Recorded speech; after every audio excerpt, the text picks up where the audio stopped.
A Grand Rapids man will now be spending nearly a dozen years in prison, 20 years after an abduction cold case in the City of Wyoming. 46-year-old Richard Adams was sentenced today after pleading guilty to the kidnapping and sexual assault of a 4-year-old girl back in 2002.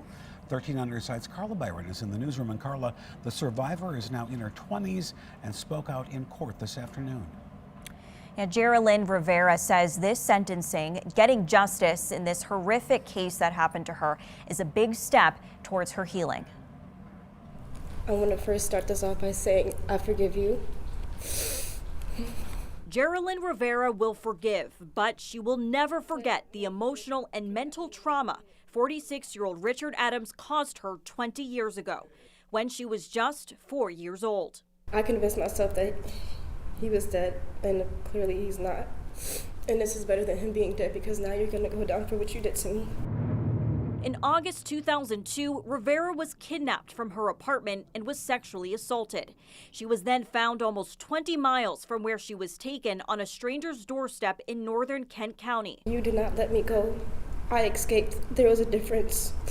DNA was recovered from her body, and 18 years went by as detectives tried to identify the suspect. But leads ran into dead ends and the case went cold.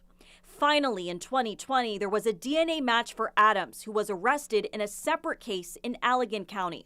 I was there. I'll never forget to be able to stand here today and hug her and tell her that she doesn't have to worry, at least for quite some time. Police officers, retired detectives, and a retired police chief appeared in court to support Rivera. These police officers never give up on a case.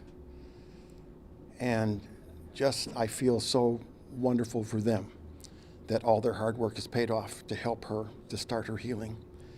I think justice was served today. During sentencing, Adams says he was drunk, blacked out, and doesn't remember what happened. I'm sorry I had this happen, but I'm not a criminal-minded type of person. This was out of my personality. It was way out. But Rivera says she remembers what happened vividly. And finally, Adams is being held accountable. I'm still going through a lot now, but this is going to help me heal so much more. Now, Adams must register as a sex offender. He was sentenced to 135 months minimum and 30 years maximum on all 3 counts. Juliet. Carla, thank you.